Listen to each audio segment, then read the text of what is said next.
बोलिए विष्णु भगवान की जय। बृहस्पतिवार व्रत कथा।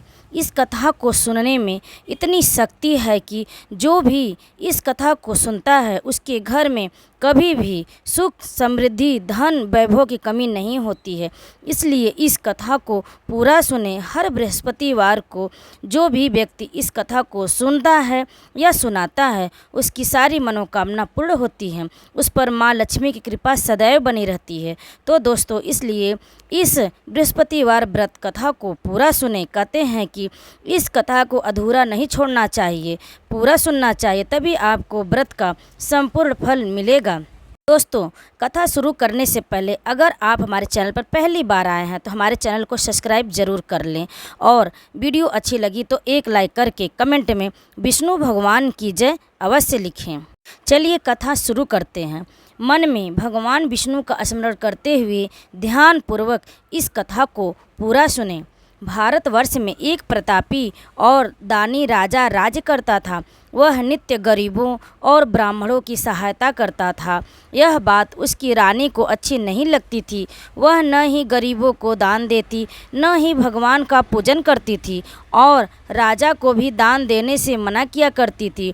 एक दिन राजा शिकार खेलने वन को गए थे तो रानी महल में अकेली थी। उसी समय बृहस्पति देव साधु वेश में राजा के महल में भिक्षा के लिए गए और भिक्षा मांगी। रानी ने भिक्षा देने से इनकार किया और कहा, हे साधु महाराज, मैं तो दान पुण्य से तंग आ गई हूँ। मेरा पति सारा धन लुटाते रहते हैं। मेरी इच्छा है कि हमारा धन नष्ट हो जाए, फिर न रहेगा बाँस न बजेगी बाँसुरी। साधु ने कहा, देवी तुम तो बड़ी विचित्र हो। धन संतान तो सभी चाहते हैं, पुत्र और लक्ष्मी तो पापी के घर भी होने चाहिए। यदि तुम्हारे पास अधिक धन है तो भूखों को भोजन दो, प्यासों के लिए प्याऊ बनवाओ, मुसाफिरों के लिए धर्मशालाएं खुलवाओ। जो निर्धन अपनी कुंवारी कन्याओं का विवाह नहीं कर सकते उनका विवाह करा दो। ऐसे और कई काम हैं जिनके करने से तुम्हारा यश लोक परलोक में फैलेगा। परंतु रानी पर उपदेश का कोई प्रभाव न पड़ा। वह बोली, महाराज आप मुझे कुछ न समझाएं। मैं ऐसा धन नहीं चाहती जो हर जगह बांटती फिरूं। साधु ने उत्तर दिया, यदि तुम्हारी ऐसी इच्छा है तो तथास्तु। तुम ऐसा करना कि बृहस्पतिवार को घर लीपकर पीली मिट्टी से अपना सिर धोकर स्नान करना, भट्ठी चढ़ाकर कपड़े धोना। ऐसा करने से आपका सारा धन नष्ट हो जाएगा। इतना कहकर वह साधु महाराज वहाँ से अंतर्ध्यान हो गए। साधु के अनुसार कही बातों को पूरा करते हुए रानी को केवल 3 बृहस्पतिवार ही बीते थे कि उसकी समस्त धन संपत्ति नष्ट हो गई। भोजन के लिए राजा का परिवार तरसने लगा। तब एक दिन राजा ने रानी से बोला कि हे रानी, तुम यहीं रहो, मैं दूसरे देश को जाता हूँ, क्योंकि यहाँ पर सभी लोग मुझे जानते हैं, इसलिए मैं कोई छोटा कार्य नहीं कर सकता। ऐसा कहकर राजा परदेश चला गया। वहाँ वह जंगल से लकड़ी काट कर लाता और शहर में बेचता। इस तरह वह अपना जीवन व्यतीत करने लगा। इधर राजा के परदेश जाते ही रानी और दासी दुखी रहने लगे।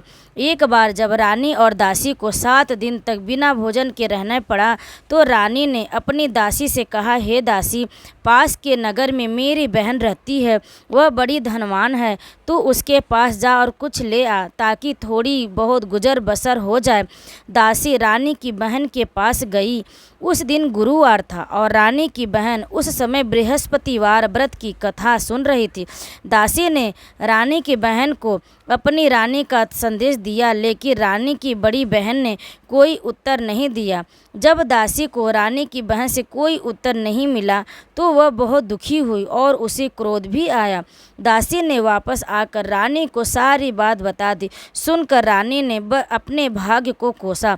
उधर रानी की बहन ने सोचा कि मेरी बहन की दासी आई थी परंतु मैं उससे नहीं बोली, इससे वह बहुत दुखी हुई होगी। कथा सुनकर और पूजन समाप्त करके वह अपनी बहन के घर आई और कहने लगी, हे बहन, मैं बृहस्पतिवार का व्रत कर रही थी।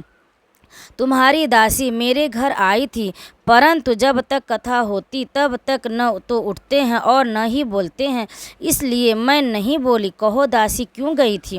रानी बोली, बहन तुमसे क्या छिपाऊं, हमारे घर में खाने तक को अनाज नहीं था। ऐसा कहते कहते रानी की आंखें भर आई। उसने दासी समेत पिछले 7 दिनों के भूखे रहने की बात अपनी बहन को विस्तार पूर्वक सुना दी। रानी की बहन बोली, देखो बहन, भगवान बृहस्पति देव सबकी मनोकामना को पूर्ण करते हैं। देखो शायद तुम्हारे घर में अनाज रखा हो। पहले तो रानी को विश्वास नहीं हुआ, पर बहन के आग्रह करने पर उसने अपने दासी को अंदर भेजा तो उसे सचमुच अनाज से भरा एक घड़ा मिल गया। यह देखकर दासी को बड़ी हैरानी हुई।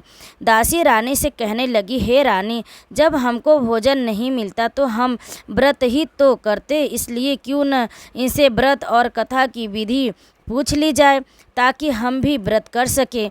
तब रानी ने अपनी बहन से बृहस्पतिवार व्रत के बारे में पूछा। उसकी बहन ने बताया, बृहस्पतिवार के व्रत में चने की दाल और मुनक्का से विष्णु भगवान का केले की जड़ में पूजन करें तथा दीपक जलाएं, व्रत कथा सुने और पीला भोजन ही करें, इससे बृहस्पति देव प्रसन्न होते हैं। व्रत और पूजन विधि बताकर रानी की बहन अपने घर को लौट गई। 7 दिन के बाद जब गुरुवार आया तो रानी और दासी ने व्रत रखा। घुड़साल में जाकर चना और गुड़ लेकर आईं, फिर उससे केले की जड़ तथा विष्णु भगवान का पूजन किया। अब पीला भोजन कहाँ से आए, इस बात को लेकर दोनों बहुत दुखी थे।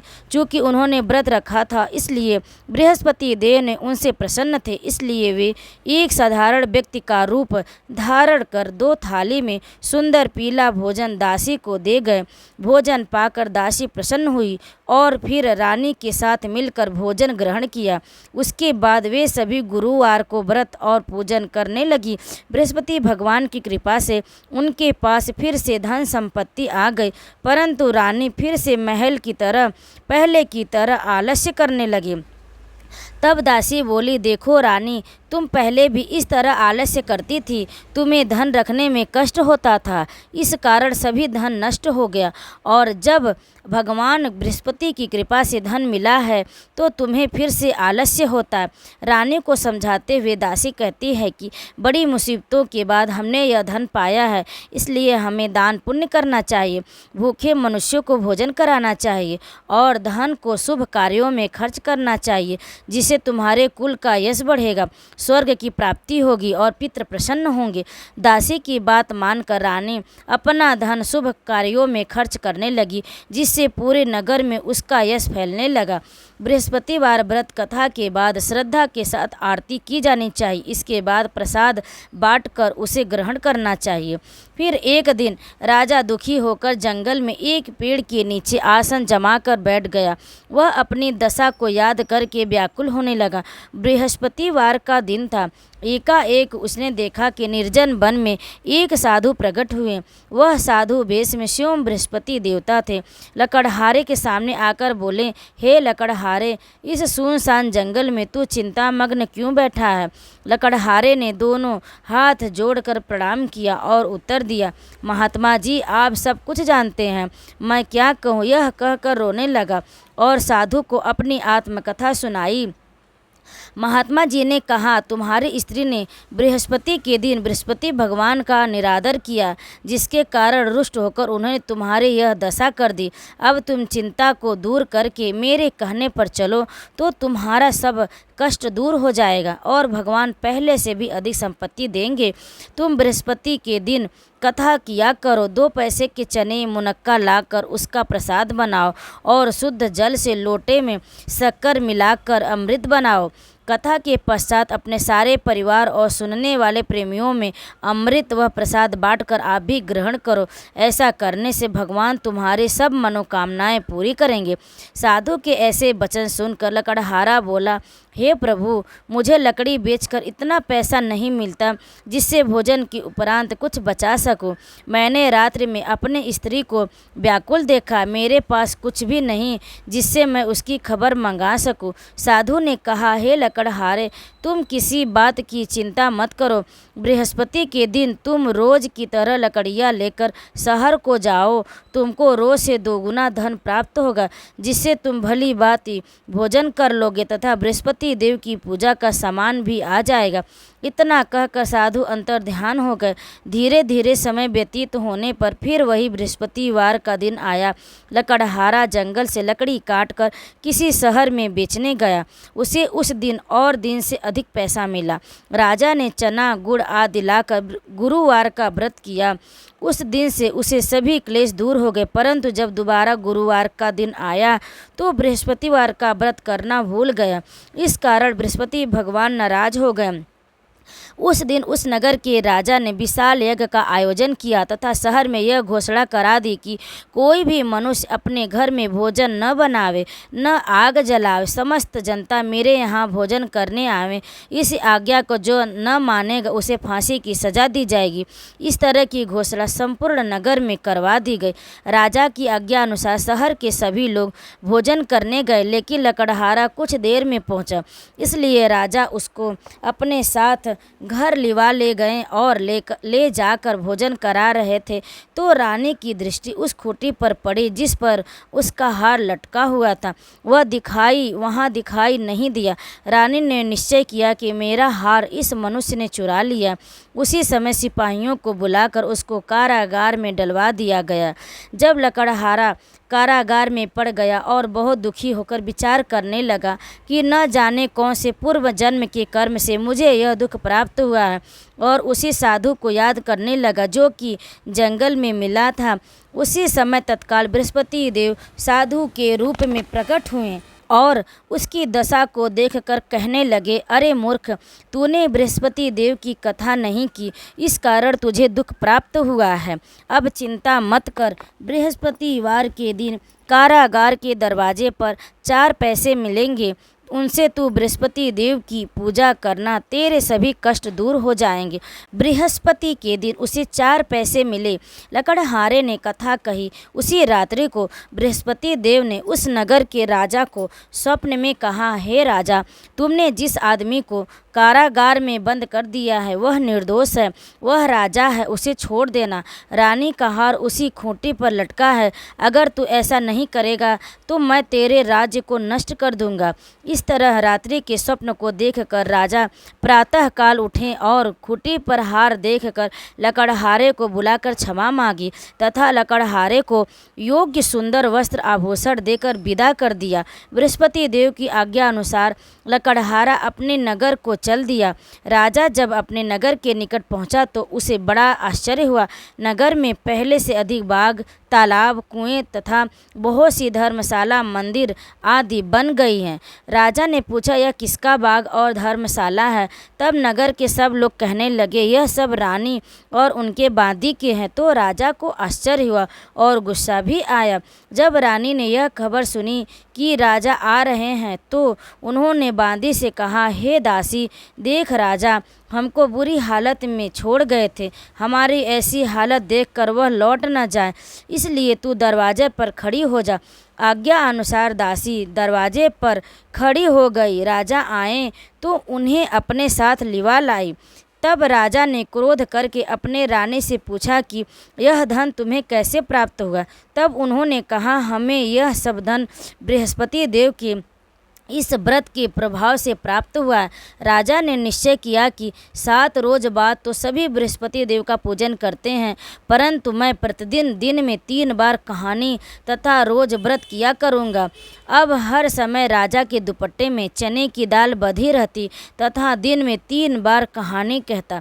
एक रोज राजा ने विचार किया कि चलो अपनी बहन के यहाँ हो आवें। इस तरह निश्चय कर राजा घोड़े पर सवार हो अपनी बहन के यहाँ चलने लगा। मार्ग में उसे देखा कि कुछ आदमी एक मुर्दे को लिए जा रहे हैं। उन्हें रोककर राजा कहने लगा, अरे भाइयों, मेरी बृहस्पति देव की कथा सुन लो। वे बोले, लो, हमारा तो आदमी मर गया है, इसको अपनी कथा की पड़ी है। परंतु कुछ आदमी बोले, अच्छा कहो, हम तुम्हारी कथा भी सुनेंगे। राजा ने दाल निकाली और जब कथा आधी हुई कि मुर्दा हिलने लगा।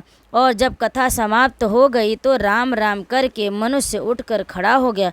आगे मार्ग में उसे एक किसान खेत में हल चलाता मिला। रानी ने उसे देख और उससे बोले, अरे भैया, तुम मेरी बृहस्पतिवार की कथा सुन लो। किसान बोला, जब तक मैं तेरी कथा सुनूंगा तब तक 4 हरैया जोत लूँगा। जा अपनी कथा किसी और को सुनाना। इस तरह राजा आगे चलने लगा। राजा के हटते ही बैल पछाड़ खाकर गिर गया और किसान के पेट में बड़ी जोर का दर्द होने लगा। उस समय उसकी माँ रोटी लेकर आई। उसने जब यह देखा तो अपने पुत्र से सब हाल पूछा और बेटे ने सभी हाल कह दिया। तो बुढ़िया दौड़ी दौड़ी उस घुड़सवार के पास गई और बोली कि मैं तेरी कथा सुनूंगी, तू अपनी कथा मेरे खेत पर चलकर ही कहना। राजा ने बुढ़िया के खेत पर जाकर कथा कही, जिसके सुनते ही वह बैल उठ खड़े हुए तथा किसान के पेट का दर्द भी बंद हो गया। राजा अपनी बहन के घर पहुंचा। बहन ने भाई की खूब मेहमानी की। दूसरे रोज प्रातःकाल राजा जगा तो वह देखने लगा कि सब लोग भोजन कर रहे हैं। राजा ने अपनी बहन से कहा, ऐसा कोई मनुष्य है जिसने भोजन नहीं किया हो और मेरी बृहस्पतिवार की कथा सुन ले। बहन बोली, हे भैया, यह देश ऐसा ही है कि पहले लोग यहाँ भोजन करते हैं, बाद में अन्य काम करते हैं। अगर कोई पड़ोस में हो तो देख आओ। वह ऐसा कहकर चलने लगी। देखने चली गई, परंतु उसे कोई ऐसा व्यक्ति नहीं मिला जिसने भोजन न किया हो। अतः वह एक कुम्हार के घर गई जिसका लड़का बीमार था। उसे मालूम हुआ कि उसके यहाँ 3 रोज से किसी ने भोजन नहीं किया है। रानी ने अपने भाई की कथा सुनने के लिए कुम्हार से कहा। वह तैयार हो गया। राजा ने जाकर बृहस्पतिवार की कथा कही, जिसको सुनकर उसका लड़का ठीक हो गया। अब तो राजा की प्रशंसा होने लगी। एक रोज राजा ने अपनी बहन से कहा कि हे बहन, हम अपने घर को जाएंगे, तुम भी तैयार हो जाओ। राजा की बहन ने अपनी सास से कहा। सास ने कहा, हाँ चली जा, परंतु अपने लड़के को मत ले जाना, क्योंकि तेरे भाई को कोई औलाद नहीं है। बहन ने अपने भैया से कहा, हे भैया, मैं तो चलूँगी पर कोई बालक नहीं आएगा। राजा बोला, जब कोई बालक नहीं चलेगा तब तुम ही क्या करोगी। बड़े दुखी मन से राजा अपने नगर को लौट आया। राजा ने अपनी रानी से कहा, हम निर्वंशी हैं, हमारा मुख देखने का धर्म नहीं है और कुछ भोजन आदि नहीं किया। रानी बोली, हे प्रभु, बृहस्पति देव ने हमें सब कुछ दिया है, वह हमें औलाद अवश्य देंगे। उसी रात को बृहस्पति देव ने राजा के स्वप्न में कहा, हे राजा, उठ, सभी सोच त्याग दे, तेरी रानी गर्भ से है। राजा की यह बात सुनकर बड़ी खुशी हुई। 9वें महीने में उसके गर्भ से एक सुंदर पुत्र पैदा हुआ। तब राजा बोला, हे रानी, स्त्री बिना भोजन के रह सकती है पर बिना कुछ कहे नहीं रह सकती। जब मेरी बहन आवे तुम उससे कुछ मत कहना। रानी ने सुनकर हाँ कर दिया। जब रानी की बहन ने यह शुभ समाचार सुना तो वह बहुत खुश हुई और बधाई लेकर अपने भाई के यहाँ आई। तभी रानी ने कहा, घोड़ा चढ़कर तो नहीं आई, गधा चढ़ी आई। राजा की बहन बोली, भाभी, मैं इस प्रकार न कहती तो तुम्हें औलाद कैसे मिलता। बृहस्पति देव ऐसे ही हैं, जैसे जिसके मन में कामना है सभी को पूर्ण करते हैं। जो सद्भावना पूर्वक बृहस्पतिवार का व्रत करता है एवं कथा पढ़ता है अथवा सुनता है, दूसरों को सुनाता है, बृहस्पति देव उसकी सभी मनोकामना पूर्ण करते हैं। भगवान बृहस्पति देव उसकी सदैव रक्षा करते हैं।